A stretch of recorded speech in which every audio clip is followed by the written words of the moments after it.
Movimentos sociais e crises contemporâneas à luz dos clássicos do materialismo crítico. 10 pontos. Imperialismo, herança mercantil na industrialização brasileira. Introdução. Reflexo da crise mundial capitalista que se plasmou no próprio colapso da sua formação econômica. A economia brasileira atualmente sofre um processo de desindustrialização combinada à reprimarização. O país que representa a indústria mais complexa da América Latina e exibia as maiores taxas de crescimento econômico no século passado. Hoje vive uma profunda estagnação e regressão das forças produtivas, cujo maior sintoma é a submissão sistêmica, imperialismo e ampliação da segregação social. Os efeitos nefastos de tais determinantes na conjuntura atual podem ser mais bem elucidados quando se ultrapassam as fronteiras dos acontecimentos e buscam na história as raízes da contradição. O Brasil, embora conquistasse nos anos 50 uma estrutura produtiva similar às economias centrais, tal processo só se realizou mantendo dois elementos em sua formação capitalista. 1. A herança mercantil que remonta ao período colonial, que jamais desgarrou da forma como a economia se industrializou. 2. O capital internacional que controla por meios imperialistas a direção, o ritmo e a intensidade da industrialização, desde a sua origem. Como forma de decifrar os elos que conectam a destruturação atual da indústria na economia brasileira com seu período de auge na fase desenvolvimentista, mostraremos que apesar da indústria ter se diferenciado da economia agrário ou exportadora no limiar do século XX, ou mesmo avançado no processo de substituição de importações até a implementação de setores pesados de produção de bens de alto valor agregado, com encadeamentos produtivos complexos, seu sentido jamais deixou de ser dependente do imperialismo e de caráter mercantil. Tão logo a economia brasileira passasse a mudar-se conforme as exigências da mundialização financeira.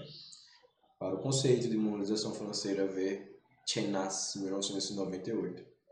Tendo como eixo a própria mudança no tipo de articulação do capital internacional com o espaço econômico nacional. Aquele sistema industrial que sustentava determinada roda desenvolvimentista seria substituído por uma regressão produtiva.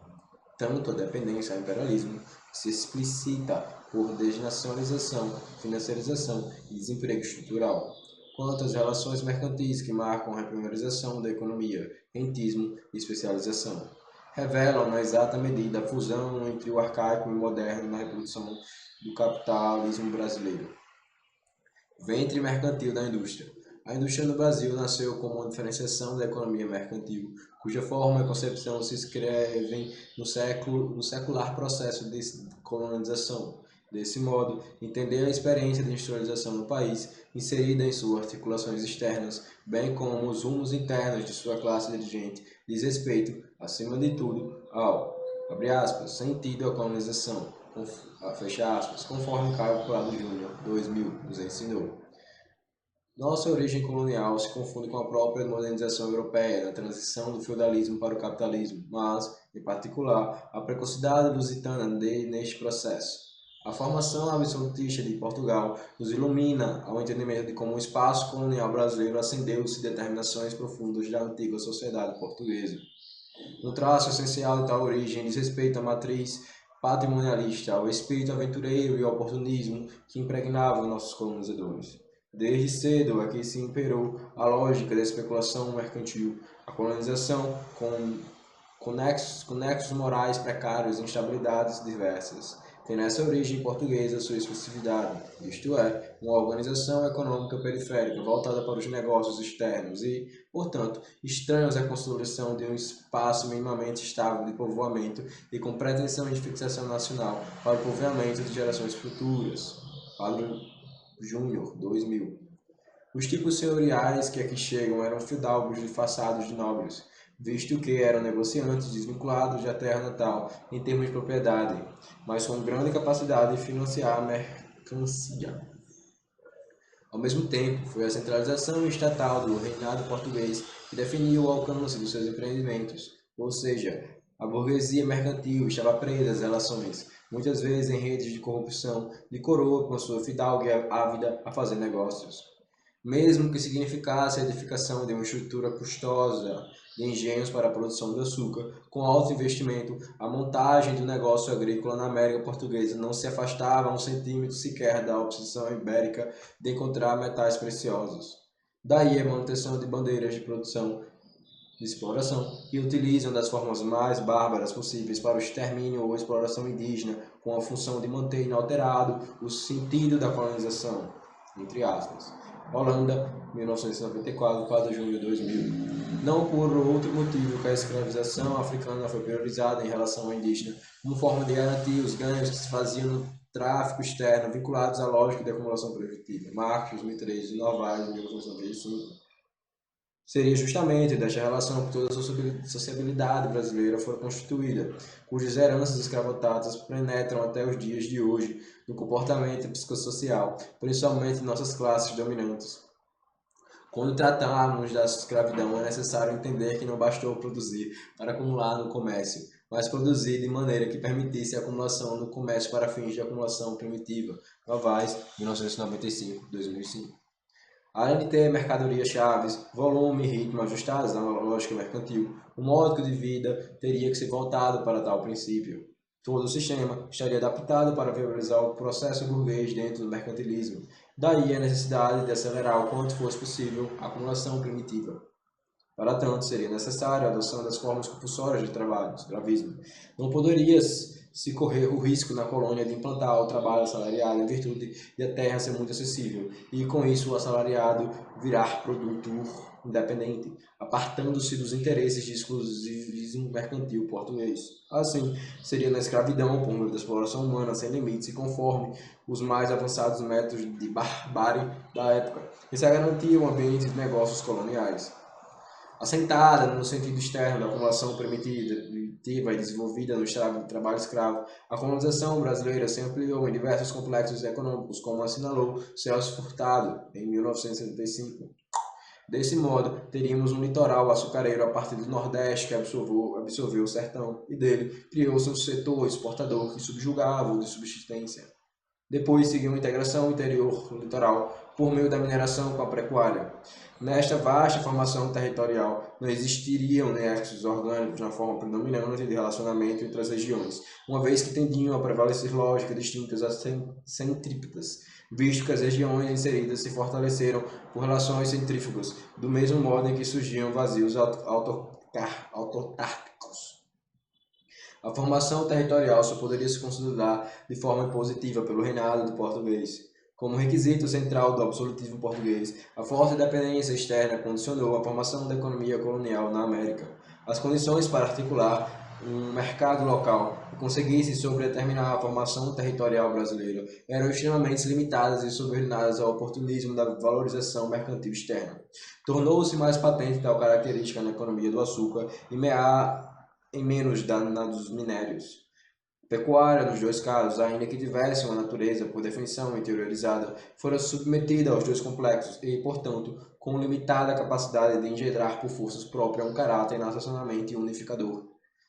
Com baixos fluxos internos de renda e dependência da dinâmica de valorização mercantil externa, tal economia colonial só garantiria força integradora via interesses patriarcais que tinham na escravidão o nexo principal por onde articulava a reserva de valor de suas riquezas. Com a transição da acumulação primitiva na Europa para a acumulação tipicamente capitalista mediante a Revolução Industrial, o domínio mercantil lusitano sobre sua colônia sofreria um duro golpe, dando início ao processo de emancipação política brasileira. Nesse momento, deve ser entendido a partir das transformações na acumulação primitiva para a industrial e a imposição do capital na descolonização da América Portuguesa. A natureza especulativa e oportunista do capital mercantil, sempre à procura de movimentos rápidos e compensatórios, se pautava por grande mobilidade e adaptação às múltiplas formas de negócios.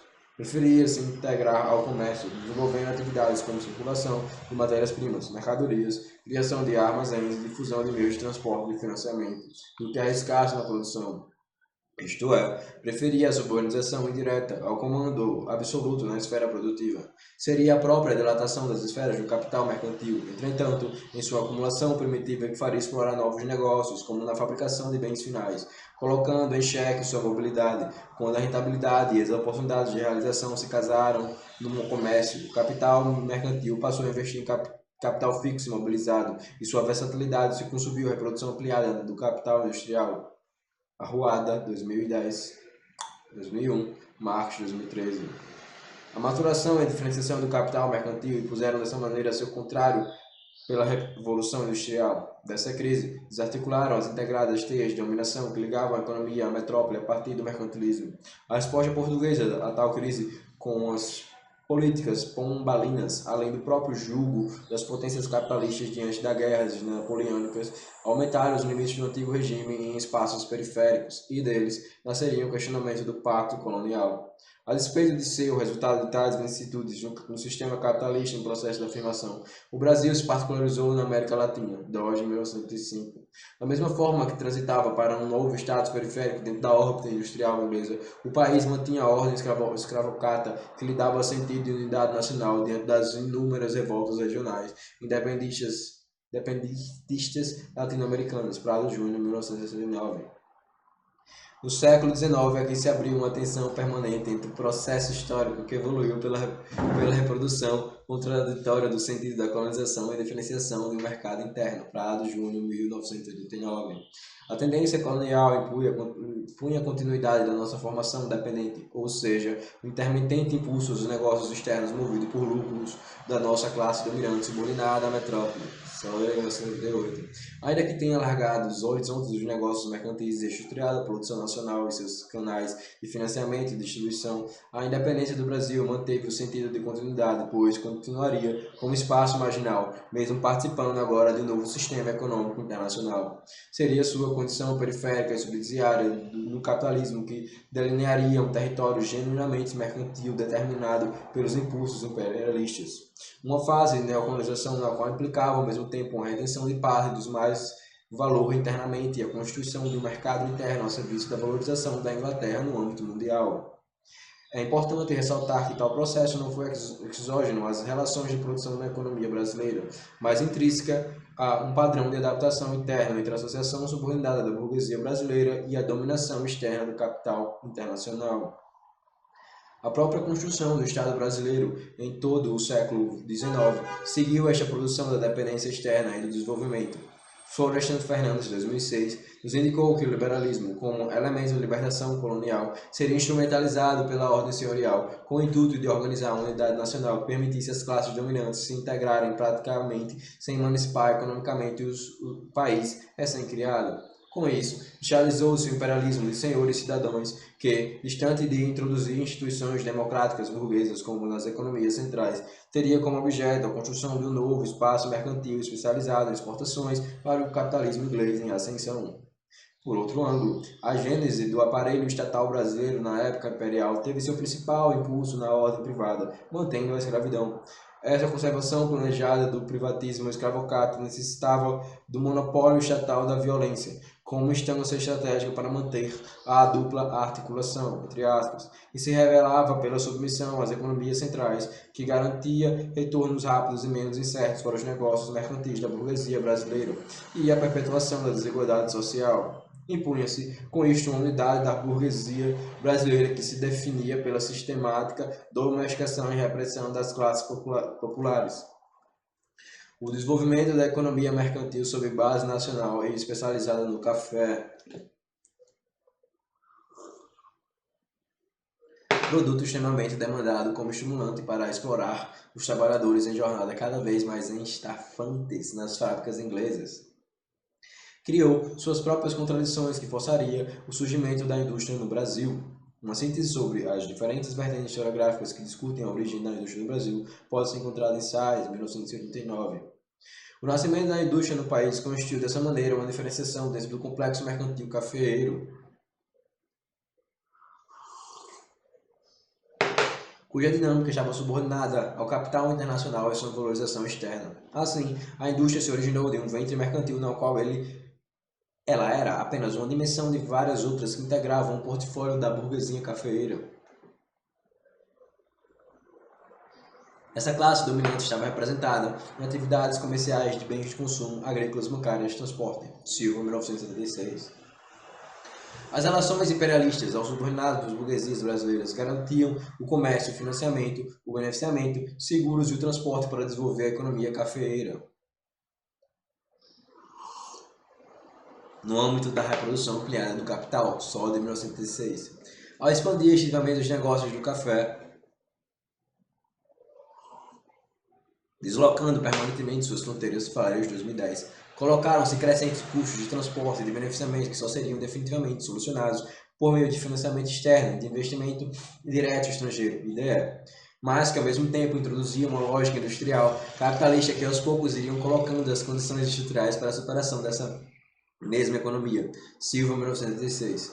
Não seria diferente com a substituição de formas precárias de financiamento por um sistema bancário, ou de transição de um sistema de transporte predominantemente de tração animal para a construção de ferrovias, sem falar na substituição do trabalho escravo por imigrantes assalariados, que fortaleceria o mercado consumidor, permitindo criar as bases para a reprodução dos salários de subsistência. Tanto no sistema financeiro, que em nada se parecia com um padrão de financiamento autônomo similar ao caso prussiano e corinthiano, como no caso das ferrovias, onde não foram criadas para unificar as diferentes regiões brasileiras, mas tão somente para alimentar a especialização neocolonial, ou a abolição da escravatura, que serviu para substituir uma reserva de valor que antes era lastreada em estoque de escravos e agora se fazia com a mercantilização da terra via latifúndio e contra a reforma agrária. A origem da indústria no Brasil não se divorciou do seu passado colonial. Costa, 2008. Sais, 1981. 1986. Silva, 2008. Sempre localizada entre as casas comerciais de investimento produtivo, conforme determinadas apostas nas oscilações cambiais. Essa indústria nasceu de uma estrutura mercantil que alimentava o oportunismo e a especulação, forma na qual sempre foi funcional ao liberalismo, uma conexão específica por meio do capital internacional, que expandia os negócios e renovava o velho, entre aspas, sentido da colonização. Prado Júnior, 1905, 2000. Domínio imperialista e indústria pesada. Não havia oposição entre a divisão internacional do trabalho e a política econômica na economia da República Velha, visto que tal articulação era peça integrante da reprodução do capital cafeeiro e do capital internacional do país, conforme o domínio do imperialismo e sua manifestação interna por meio do controle político da burguesia brasileira na extração de mais valor.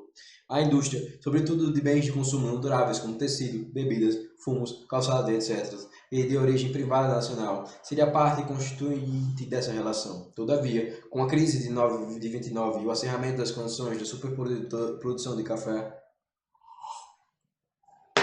o padrão de dominação oligárquico-burguês se esgotaria, sendo que, do ponto de vista econômico, tanto o bloqueio das linhas externas de financiamento voluntárias às políticas de valorização do café, quanto às diversas condições de comercialização internacional de commodities, fortaleceram os determinantes internos para a eclosão da Revolução de 30. Dentro do conturbado processo de afirmação do poder, o governo de Getúlio Vargas passaria a conceber a industrialização como a possibilidade de integração do mercado interno e organizativa de afirmação nacional. Neste momento, em que as atenções do imperialismo se voltavam para a recuperação da depressão econômica e para a edificação de um complexo industrial militar que arrastaria novamente as potências capitalistas para mais uma guerra mundial, abriu-se um dilema diante das contradições da formação econômica brasileira que se aceleravam. 1. Como fazer um acerto de contas com o passado, rompendo as mazelas do subdesenvolvimento que se expressavam, principalmente pela desigualdade social herdada da escravidão e da persistência do latifúndio. 2. Como criar uma indústria pesada que fosse resultado de um padrão de financiamento e um padrão tecnológico autônomos em relação ao capital internacional? Sem enfrentar os principais dilemas que amarravam o destino brasileiro a uma condição marginal e periférica no sistema capitalista, Vargas avançou na constituição de algumas indústrias de base em reformas institucionais com as trabalhistas que estavam limitadas a uma parte da população economicamente ativa, em sua maioria urbana, que, inclusive, lutaram por meio de inúmeras greves desde o início do século para conquistá-las. Porém, nem mesmo a forma ditatorial do Estado Novo ou o peculiar contexto da Segunda Guerra Mundial fizeram o governo Vargas abandonar as linhas de menor resistência, ou seja, avançou-se, mas sem nunca romper com o passado colonial. No que tange especificamente o desenvolvimento industrial desde os anos 1930, ocorreram transformações qualitativas que deslocaram o eixo dinâmico para o mercado interno em função de uma diversificação produtiva na substituição de importações. Mesmo assim, os setores pesados, em especial bens de capital, continuaram deficitários, visto que, ao guiar a industrialização para os bens finais, recolocavam-se permanentemente a necessidade de importações de máquinas e equipamentos a terem de ser realizados com divisas acumuladas principalmente no setor agrário exportador, como a venda externa de café, algodão e cacau, além de outros produtos primários de menor expressão na pauta, gravosos, entre parênteses. Como nos mostrou o Celso Furtado, em 1980, aqui a industrialização brasileira não alterava a inserção externa da economia. Pelo contrário, agravava, uma vez que as importações de matérias-primas e de bens de capital vulnerável, mais ainda devido à deficiência tecnológica. Contrariamente às economias da segunda revolução industrial, como nos Estados Unidos, Alemanha e Japão, cujos sistemas nacionais com autonomia relativa se desenvolveram a partir de uma diversificação e verticalização da estrutura produtiva movidas pela inovação tecnológica e pelo financiamento de longo prazo. A economia brasileira não conseguia romper com seus laços de dependência externa. Assim, a indústria no país não se desenvolveu como nas economias tardias do centro capitalista, articulando-se a uma inserção externa a partir da exportação de manufaturados, mesmo havendo a iniciativa de investimento em indústrias de base pelo Estado, de modo a desenvolver setores de bens intermediários no campo da siderurgia e da química, por exemplo. A dependência externa permaneceu se revelando pelos seguintes condicionantes: 1. Continuidade da exportação dos poucos produtos primários. 2. Exportações de tecnologia, mesmo desenvolvendo indústrias locais de equipamentos. 3. Demanda diversificada, mas com nível de acumulação baixo. 4. Reduzido aproveitamento das possibilidades de tecnologia em relação à expressão do investimento, Furtado, em 1980. O imediato pós-Segunda Guerra Mundial foi um momento que abriu as condições externas para a implementação da indústria pesada brasileira, de modo a internalizar setores novos e de bens de capital e de bens de consumo duráveis sob a liderança de empresas estrangeiras, em especial as de origem europeia, se vinculando às empresas estatais que criavam a infraestrutura interna, e as sócias privadas nacionais seriam subcontratadas. Por detrás da euforia desenvolvimentista do governo Juscelino Kubitschek, que até hoje rende apologismo dos mais anacrônicos possíveis, estava a redefinição do domínio imperialista na América Latina, diante de um momento decisivo da Guerra Fria. A exportação de capital na forma de investimento direto estrangeiro, IDE, não significava meros fluxos de capitais capazes de alavancar a industrialização periférica, imprimindo-lhe uma forma autodeterminada de reprodução, mas uma arte de conquista, cujo processo permitiu o controle do mercado interno brasileiro. E com ele, a imposição de uma relação social de subordinação em que as empresas multinacionais eram o vértice deste poder. Essas corporações não estariam vinculadas apenas ao padrão mundial de acumulação vigente, que estabeleceria por meio do Fordismo o novo nexo definido por um regime centralizado de acumulação, capaz de efetivar o tripé desenvolvimentista, metamorfando-se no futuro este padrão mundial de acumulação.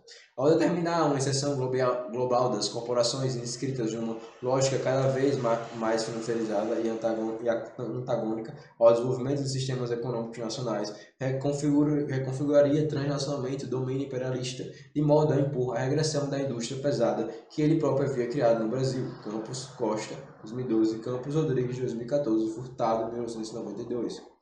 Antes de mostrar a transição desse padrão mundial de acumulação que comprometeria a indústria pesada do país, vamos compreender as implicações de uma industrialização dominada pelo imperialismo nessa fase de, entre aspas, 50 anos em 5.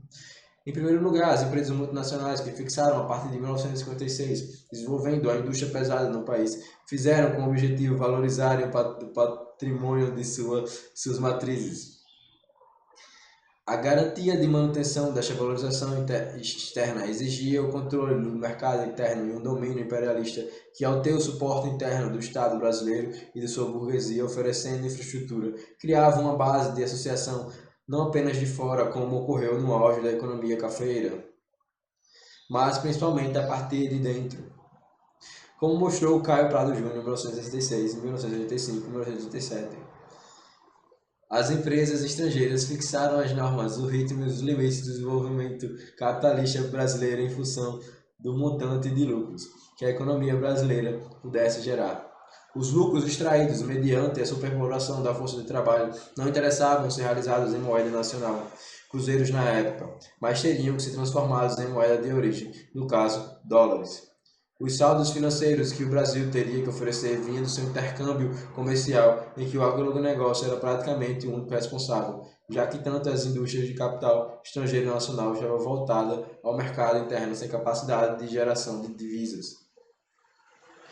Em segundo lugar, a internalização do mercado interno permitiu a implementação das forças produtivas, garantindo o desenvolvimento capitalista e viabilizando a implantação da industrialização pesada.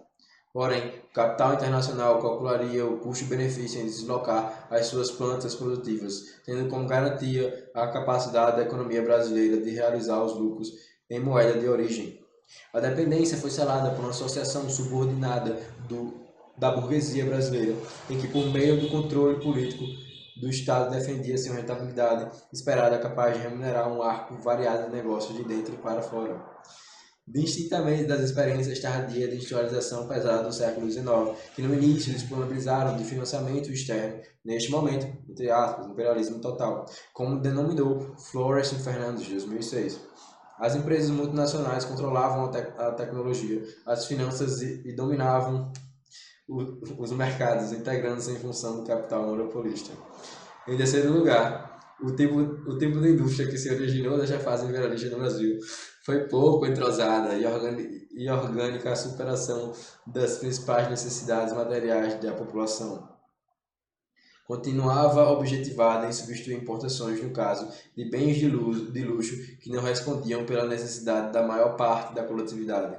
O setor mais dinâmico o setor mais dinâmico dessa indústria responsável por toda sua expansão era justamente o setor de bens de consumo duráveis, de alto valor unitário, voltado para o consumo de camadas de alta renda, cuja oferta era calculada em capacidades ociosas planejadas para atender às demandas futuras. Desse modo, aquela lógica de consumo que surgiu da dominação mercantil na época da colonização permanecia agora com uma estrutura produtiva em que a tecnologia do produto sobrepunha-se do processo, furtado em 1980.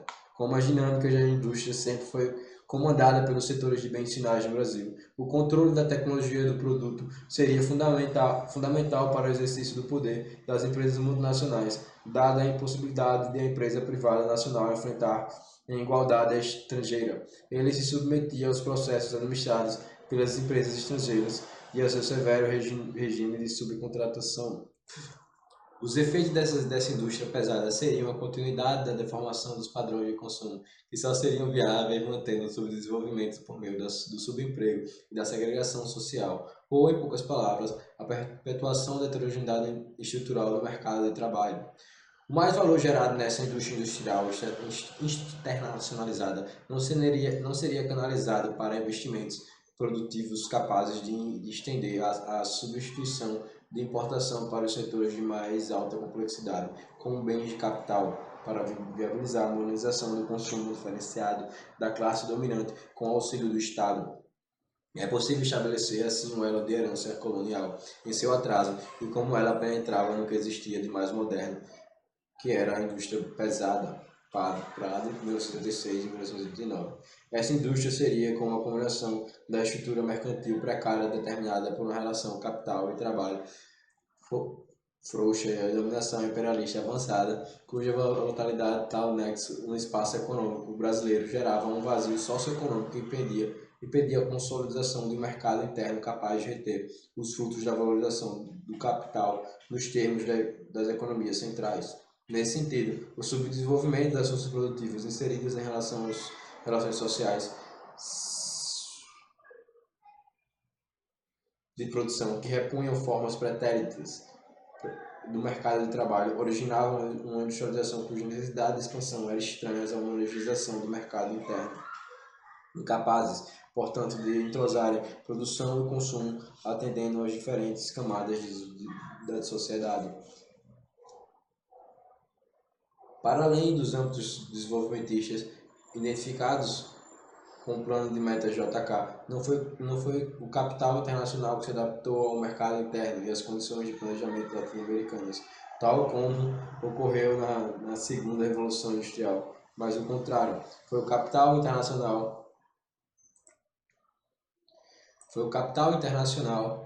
que instrumentalizou o desenvolvimentismo à sua escala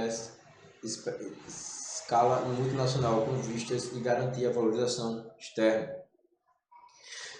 As necessidades crescentes de remessas de lucro e de outras remuneração ao exterior forçariam um aumento constante da capacidade de exportações, estruturalmente caracterizadas por sua baixa agregação de valor em razão da dependência do setor primário. Com isso, as empresas multinacionais assumiriam um caráter extremamente oportunista e volátil em relação à possibilidade de sancionar ou não determinados investimentos industriais no Brasil. A situação tornar-se-ia cada vez mais estruturante e instável, incidindo sobre novos desequilíbrios e déficits no balanço e pagamentos. Esta vulnerabilidade externa serviria no futuro de moeda de troca para diversas chantagens de regularização cambial, oriundas do financiamento de órgãos mundiais controlados pelos Estados Unidos como o Fundo Monetário Internacional.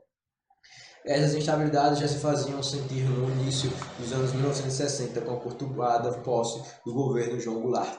A crise econômica, que tinha como determinante estrutural a própria especificidade do ciclo industrial em razão das incertezas da continuidade do investimento e da capacidade interna da remuneração exterior, bem como questões conjunturais que se expressavam pelo déficit público, inflação, estrangulamento cambial, perdas salariais reais e complicações das negociações externas com os Estados Unidos, era apenas uma fase de uma crise muito maior, por conta dos avanços das forças produtivas capitalistas e das modificações nas relações sociais de produção. Essa era, na verdade, uma crise entalhada no acirramento das contradições da nossa formação histórica, que poderia iniciar uma verdadeira revolução brasileira, entre aspas. Fernandes, de 2006, Furtado, de 1902, Pablo Júnior, de 1909 e Sodré, de 1926. De um lado, havia um complexo multinacional que exigia formas que aprofundassem a dominação imperialista e com ela o subdesenvolvimento, de modo a garantir com rentabilidade, por meio de extração de maior valor, a custa da superexploração da força de trabalho e dos benefícios do padrão de consumo elitizado. De outro lado, a maioria dos trabalhadores rurais e urbanos organizados,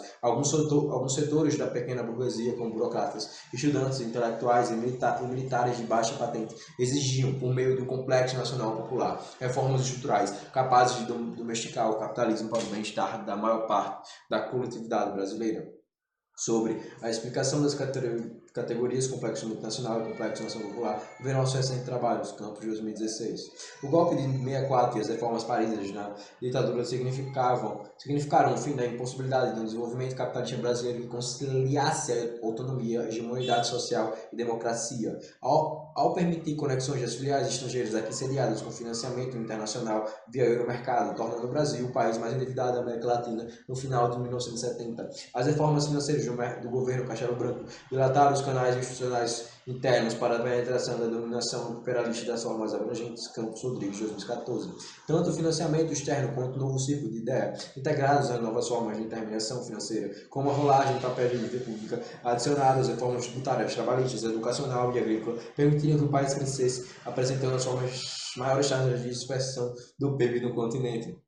Ao mesmo tempo em que aprofundava na mesma intensidade a concentração da renda e a opressão dos trabalhadores no meio urbano e rural.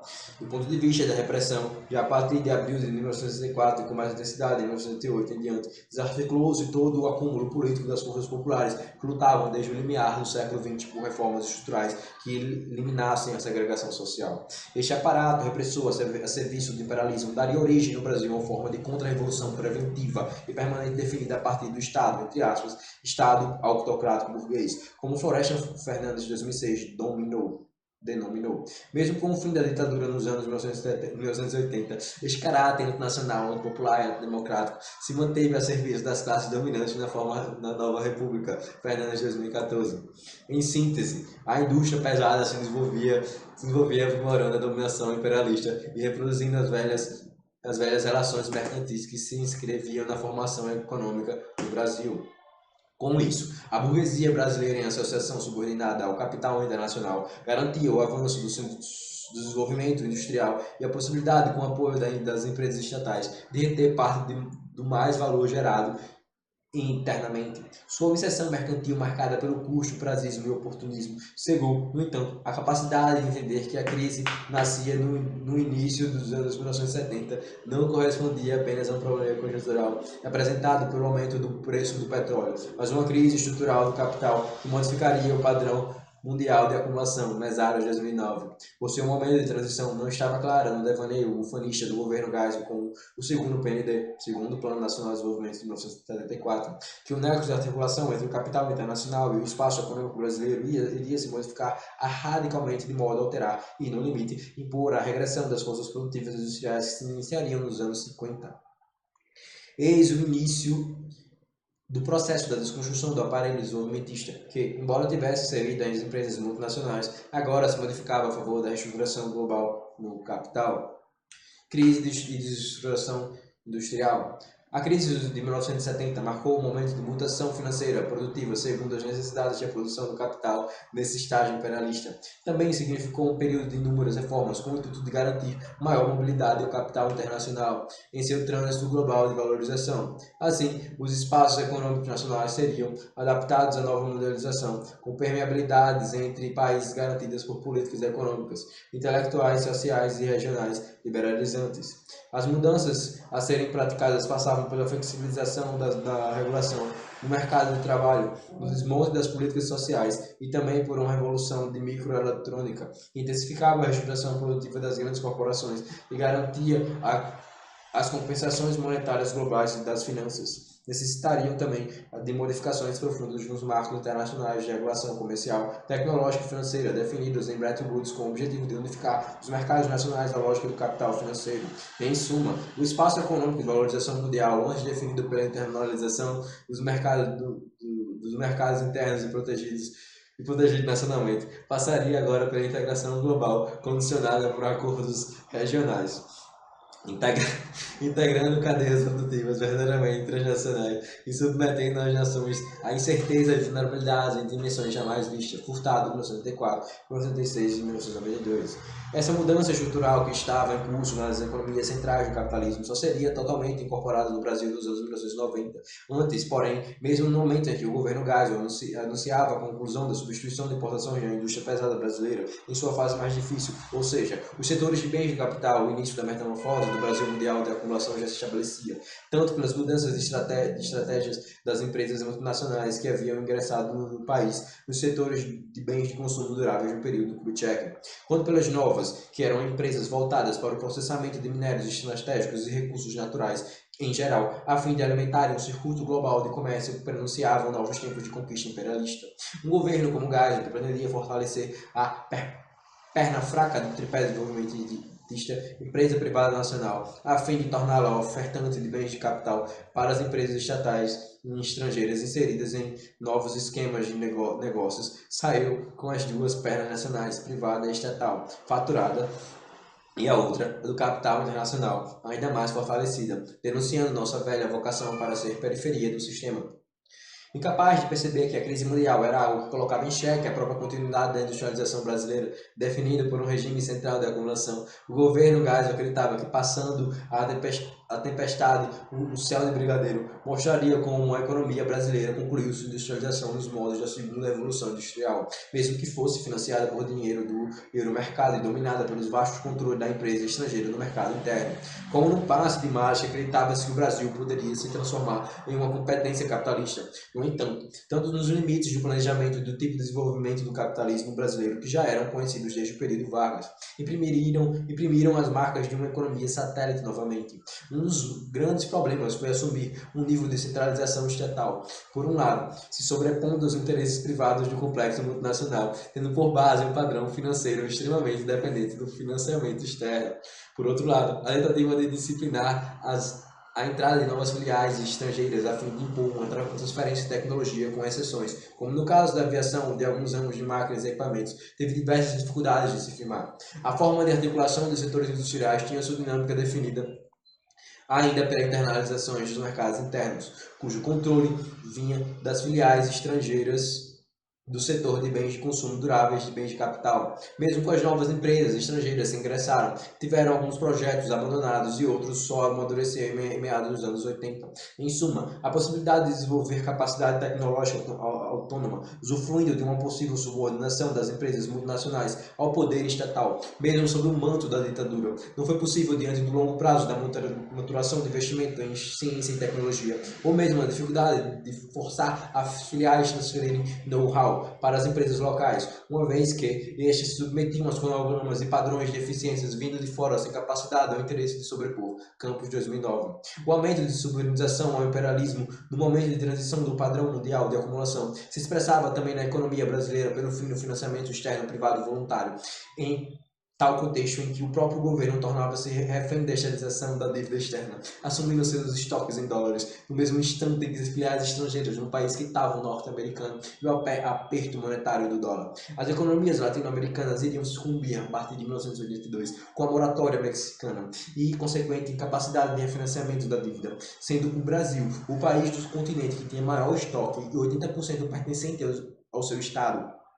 Obviamente que a variável de ajuste recaiu sobre as empresas estatais brasileiras que serviram por meio de corte de seus gastos e quebra planejada para subsidiar o setor privado, gerando divisas com exportações e, assim, transferir os recursos líquidos reais ao exterior dentro do programa da reciclagem imposto pelo FMI nos anos 1980. Em um país que, para alcançar a industrialização, dependia de financiamento externo e de exportações de bens de capital, bem intermediário e petróleo, com tal ajuste excessivo, estaria decretando o fim do desenvolvimento. Em toda a década de 1980, a estagflação e a explosão do desemprego estrutural foram as marcas de um processo industrial que entravam em exaustão. A crise da dívida externa impôs uma política de geração de divisas a qualquer custo, não só expandindo exportações, mas cumprindo importações de tal maneira que se abria uma contração violenta no mercado internacional, resultando em drásticas quedas nos investimentos onde a indústria de transformação seria a principal atingida. Adicionalmente, mesmo os setores mais dinâmicos, que por sua vez eram controlados por filiais, sofreram grande defasagem de produtividade e de incorporação de novas tecnologias de suas matrizes. A estratégia foi esperar a economia brasileira começar reformas neoliberais que teriam sua última etapa com a estabilidade da moeda, e daí sim internalizar novos padrões de organização industrial que provocariam a regressão produtiva a partir dos anos 1990 com privatizações, desnacionalizações e destruição de importantes cadeias produtivas montadas desde os anos 1950. O detalhamento dessa transição do ponto de vista dos setores industriais da economia brasileira, sua origem e estratégia, principalmente das empresas multinacionais, podem ser constatados em Campos de 2009, Coutinho, Gonçalves e Surlian. Desse modo, ao interpretarmos a crise que o Brasil passaria na década de 1980, não se pode pensar apenas como uma crise de financiamento da indústria pesada que marcaria desde então uma estagnação que perdura até hoje, mas uma crise da própria formação econômica. Ao impor uma nova inserção externa à economia brasileira, não mais determinada pelo desenvolvimento industrial, em um regime centralizado de acumulação, mas por uma especialização regressa à herança mercantil e subordinação ao imperialismo que se colocavam em maior intensidade, cujos paralelos só seriam comparáveis com o período aos anos 1930. A abertura econômica e a flexibilização do marco institucional para maior liberdade e ao capital internacional marcou um novo momento ao capitalismo brasileiro. Estabilizar a moeda não seria o resultado de um plano de contestação inflacionária concebido por economistas brilhantes de credo liberal, mas a necessidade de substituição do negócio rentável que passava pela especulação com juros de dívida pública e de estoque com câmbio permanente de valorização nos anos de 1980. Todo o ajuste que se concluiu nos anos 1990 seria a forma de substituir um negócio por outro, sendo que as desnacionalizações, privatizações, aumento do desemprego estrutural e a regressão das forças produtivas em meio ao novo ciclo de ingresso de capital internacional revelariam que a industrialização dos termos de encadeamento produtivos e redução dos coeficientes de importação não seriam mais o nexo que organizava as apostas do complexo multinacional, constituído por empresas multinacionais e as diferentes frações de burguesia brasileira. Tanto o domínio imperialista como um alto nível de internacionalização produtiva. Nas cidades e nos campos, a política macroeconômica viabilizando os vastos com domínio do capital financeiro em suas múltiplas dimensões oligárquicas de poder e acesso, bem como as relações mercantis que respondem pela reprimarização da economia brasileira e intensificação da superexploração da força do trabalho. O aumento da violência urbana e rural, a segregação e a repressão constante, assim como a manutenção de uma lógica rentista e oportunista da burguesia brasileira como espaço econômico nacional, revelariam que o chamado neodesenvolvimentista dos governos petistas e o período tucano das reformas liberalizantes que lhe até antecederam eram partes de um mesmo todo neoliberal e só se reforçam na barbárie e se substituíam no atual governo Temer. Em síntese, o processo de industrialização que por hora se intensifica cada vez mais sobre o processo de industrialização no Brasil, Vercano 2012 e Exposto 2016, repõe de forma complexamente determinada a velha herança mercantil e se adequa em seu caráter ultra especulativo e expoliativo e de depredação ambiental à necessidade cada vez maior da mobilidade do capital, cujo domínio imperialista impõe a economia dependente e subdesenvolvida.